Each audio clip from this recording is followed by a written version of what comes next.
Título de la predicación: Las dos esposas de Jesús. Amén. Parece una herejía, ¿no?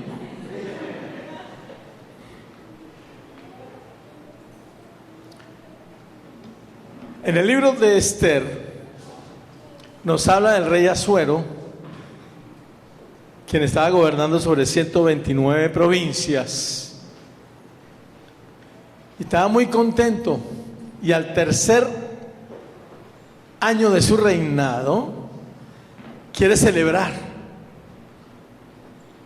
por todo lo alto con todos los príncipes del reino, de todas sus provincias, y comienza una fiesta primorosa en la cual el rey muestra la magnificencia de su reino, lo esplendoroso de su mandato, y está con mucho gozo.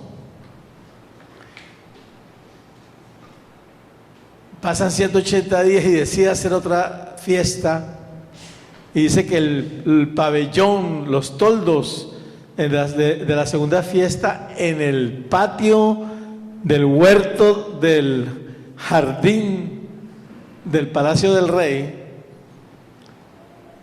lo adorna con verde, con blanco y con azul, algo parecido a la tierra, los colores predominantes de la tierra. Allí en ese jardín él prolonga la fiesta porque quiere que además todos los súbditos de todos los niveles de abajo, el pueblo, disfrute. Y manda a llamar a la reina Esther, quien estaba en uno de los palacios, al reina Vasti, quien estaba en uno de sus palacios, disfrutando con sus mujeres, con su corte.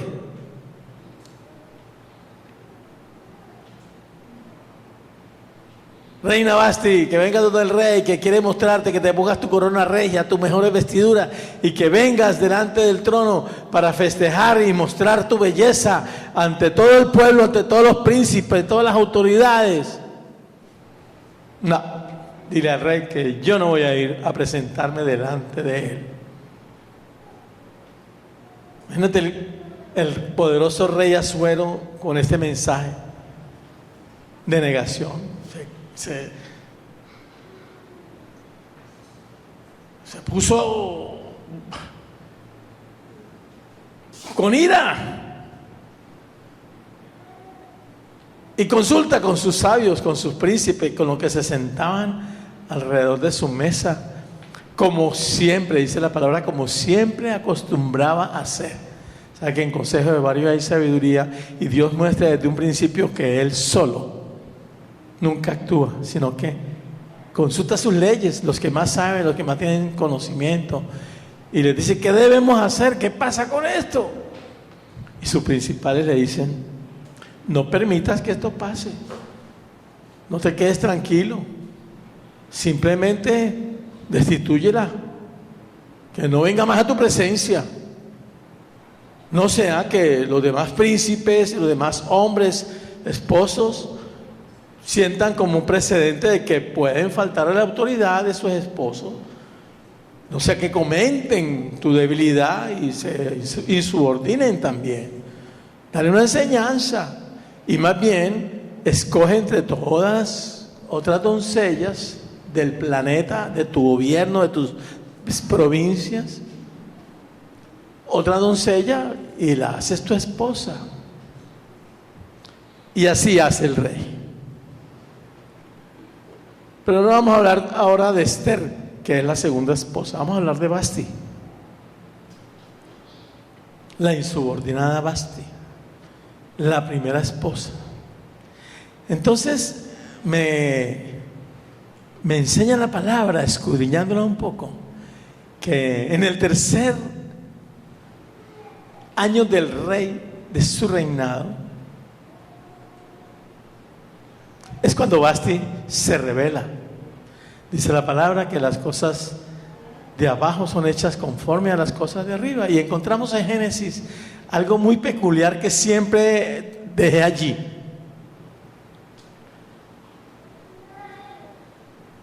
En el principio creó Dios los cielos y la tierra. Ok. Cuando Dios crea las cosas, las crea en supremo orden, en suprema armonía, en perfección. Pero en el segundo versículo hay un tips fuertísimo ahí, que en la segunda edición dice, en las otras decía, y la tierra estaba desordenada y vacía, y el espíritu se cernía sobre la y el abismo y la cuestión. Pero en la cuarta edición dice muy claramente, y la tierra se precipitó al vacío, creando el caos. Y después nos cuenta cómo en la misma Biblia, cuarta edición, dice restauración de la tierra. Pero si las cosas que hizo él en la tierra eran la materialización de las cosas del cielo, vamos a entender entonces la creación de Dios cuando nosotros no estábamos. Cada día de Dios son como 1000 años, y 1000 años de Dios son no sé cuántos o 200.000 años. Dentro de la eternidad de Dios no sabemos cada día cuántos millones de años fueron. Y en el primer día,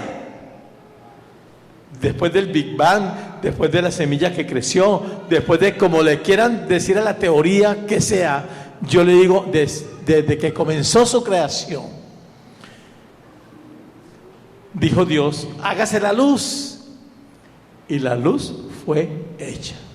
Y entonces nos vamos a la escritura misma, que nos dice, cuando Jesús, Espíritu de sabiduría, habla acerca de que cuando estuve contigo, Dios, en la creación, cuando las estrellas del alba las formé, yo estaba contigo.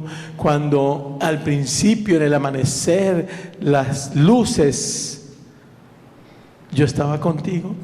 Y cuando Dios habla por allá en otro versículo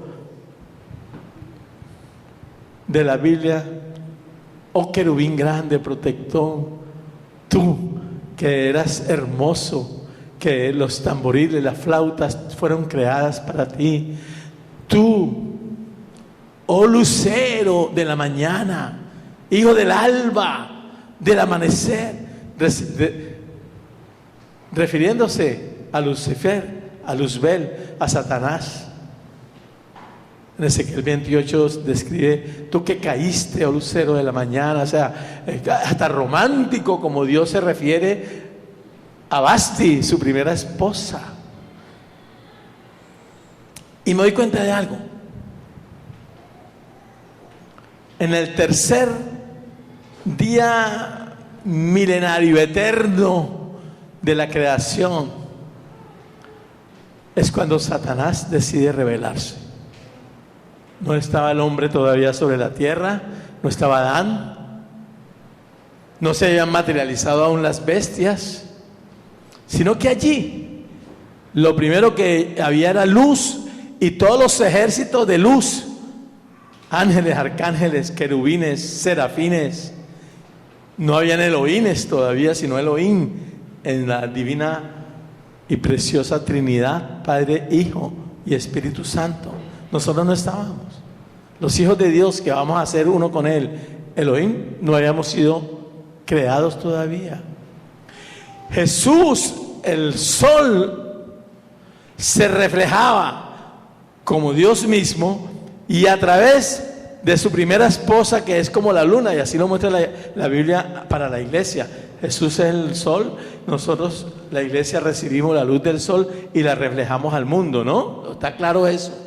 Bueno, la primera esposa también era como la luna que reflejaba por el universo entero la luz de Jesús, el eterno Dios. Me causa mucha sensación que en el primer día que Dios crea la luz y dijo, es buena, y todos sus seres celestiales, lo mismo repite aquí después en la tierra, reorganizando. En el segundo día que Dios separa la expansión de las aguas de arriba y las aguas de abajo de la tierra, Dios dice, también es bueno y Dios se goza con lo que está haciendo. Y en el tercer día, solamente Dios ha hecho que la tierra se separe del agua y comience a dar semillas. Hay plantas, hay vegetación, hay vida. En ese tercer día, en ese milenio de arriba, millón y milenio, qué sé yo cuántos miles de años, Dios decide celebrar y gozarse. Y Satanás, como impaciente que es, ya tenía una tercera parte del cielo separado con él, celebrando su propia fiesta y separándose del sol de justicia, cometiendo el acto traidor que cometió. Y es cuando los sabios en el cielo dicen, juntamente con el Padre, el Hijo y el Espíritu Santo, esto que no se quede así, Señor. Esto tiene que pasar por la eternidad, sentar un precedente. Y deciden, vamos a hacer al hombre a nuestra imagen y a nuestra semejanza. Un poco más bajo que los ángeles, pero por encima de las criaturas que ya vienen van a materializarse, los seres vivientes que se van a materializar en la tierra,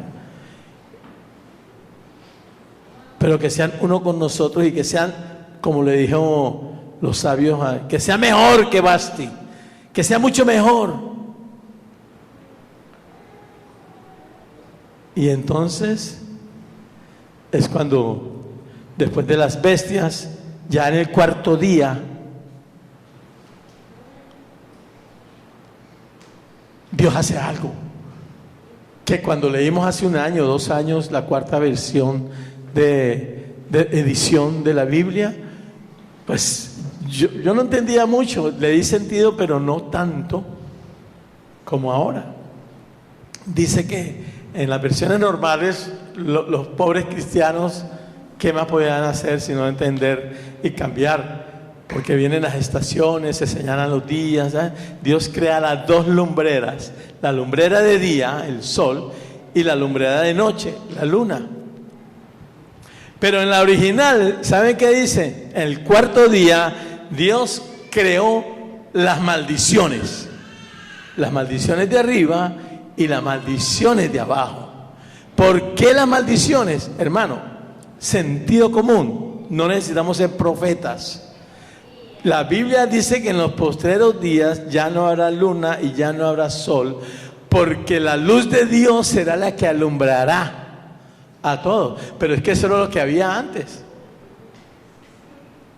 Era la luz de Dios la que iluminaba los cielos y la tierra. Y se convierten en maldiciones porque es quitada la luz de Dios por un sol de llamas que da luz, energía. Y no había esposa porque Basti había sido destronada y la iglesia todavía no estaba, ni está todavía hasta que resplandezca el Cristo que está en nosotros y como iglesia reflejemos la luz de Jesús. Entonces señalando Dios las maldiciones que por culpa del pecado, de la materialización, de la oscuridad y de las tinieblas en Basti le hace Satanás, fueron puestas para poder tener una luz artificial antes del resplandor de la gloria del Hijo y de los hijos de Dios que somos nosotros. Después de esto ya es mantequilla, arroz, papa, tomate, porque ya nosotros hemos leído mucho sobre el libro de Esther y ya entendemos que se levanta Amán con mucho poder sobre la tierra. Podemos hablar del libro de Esther, pero ya lo escudriñamos muchas veces. Voy a decir lo básico que es importante que tú retengas. Amán era un lugarteniente del rey Asuero, pero es la materialización de Satanás en la tierra con su simiente cuando le es entregado por Adán el gobierno de la tierra, que tuvo durante 6.000 años. Ya ahora está decretado después de la cruz que tiene que entregar. Ese Amán persigue a Mardoqueo, quien es el único que no se arrodilla ante él cuando él pasa. Eso lo hemos visto en Daniel y en otros, que por ser judíos no se arrodillaban ante otros dioses. El pueblo de Dios, el pueblo judío escogido después de Abraham y a través de Abraham y descendientes de Abraham, a excepción de ese pueblo, todas las demás tribus, naciones, se inclinaban ante dioses ajenos. Uno que otro por ahí que era tocado por Dios, como Yetro, pero todos los pueblos como nación se inclinaban a los dioses falsos, a Amán, a Satanás, quien gobernaba la tierra. Pero el pueblo judío, el Esther que fue escogido desde siempre, no se inclinaba, y Satanás ha tenido mucha rabia, y para resumirte el cuento, conspiró de tal manera contra Mardoqueo y contra el pueblo judío, que quiso matarlo, y hace que el rey haga un decreto en el cual que mueran los judíos. El rey no sabía que Esther era judío, que Mardoqueo era judío, pero me recuerda cuando Satanás en el libro de Job se presenta ante el Padre y le dice: porque Dios le dice: ¿viste mi hijo Job, que alaba y adora a Dios? Sí, claro, porque lo tienes lleno de bienes y de riquezas, así cualquiera te alaba. Bueno, quítale las riquezas, pues. Le quitan la riqueza a Job y Job sigue alabando y adorando a Dios. ¿Viste a mi hijo Job, que a pesar de que me dijiste que le quitara las riquezas? Y así, conspiración tras conspiración, llega un momento en que Dios le dice: quítale las riquezas, quítale la mujer, quítale los hijos, enférmalo en la carne, pero eso sí, su alma no la toques. Y es allí el decreto del rey.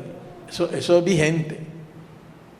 Eso tú lo tienes sobre tu vida todavía, hasta que Cristo murió en la cruz, donde todo ese decreto quedó sellado y firmado, de que ya no tenía autoridad el diablo sobre nuestras vidas, y que Cristo podía levantarse a través de nosotros, y la civilización se fue levantando con medicinas, con conocimiento, con comodidades, y fue venciendo la muerte, y fue venciendo la enfermedad, fue venciendo la cantidad de miseria humana que el diablo estaba gestando para el pueblo de Dios. Hoy en día, mira dónde estamos, con un medio airecito ahí funcionando, pero podemos hacerlo. Si no, estaríamos en un solazo tremendo, en una cueva. Si leen el libro de Esther, se van a dar cuenta cómo el diablo ha conspirado contra la iglesia de Jesucristo. Pero el rey le dice a Mardoqueo y a Esther: no puedo decretar otra cosa, solamente decreten que pueden defenderse, que pueden batallar, que pueden luchar y hasta vencer. Y dice la palabra que el pueblo de Dios se defendió de tal manera el día que estaba pronosticado para ellos ser derrotados, que todo el mundo tuvo temor y se unían al pueblo judío por temor a que el pueblo judío los atacara. Y la palabra de Dios dice que toda la tierra será llena del conocimiento de Dios. Y esa historia de Esther, de la segunda esposa que somos nosotros, su amada iglesia, termina en una total victoria de todas las cosas que ya hemos hablado. Es importante que sepamos que la segunda esposa que somos nosotros, no corremos el riesgo que corrió Basti, que corrió todos los ángeles caídos, que ya son bajo juicio de Dios, desterrados de la presencia de Dios eternamente a un lago de fuego y azufre, con todos los que se unen a ellos. Porque Cristo, magistralmente, lo supimos hoy una vez más, pagó el precio de nuestro pecado y el precio de nuestra libertad. Y su segunda esposa, cada día nacen más nuestros hijos sin relación con el pecado, porque ya el pecado fue pagado y la simiente va siendo purificada hasta que sea perfecta, y la naturaleza de pecado sea cambiada de tal manera y transformada de que ya nuestros descendientes y descendientes nacen cada vez con una simiente más divina y más llena de la naturaleza de Dios. Así que el futuro que queda para nosotros es promisorio. La segunda esposa no va a ser desterrada, ni divorciada, ni maltratada, sino que va a tener su corona regia. Y porque somos comprados por la sangre del Cordero, tenemos la promesa firme y verdadera de que reinaremos siempre con Él y eternamente. Amén. Gracias a Dios por tu palabra. Bendícela en el nombre de Jesús.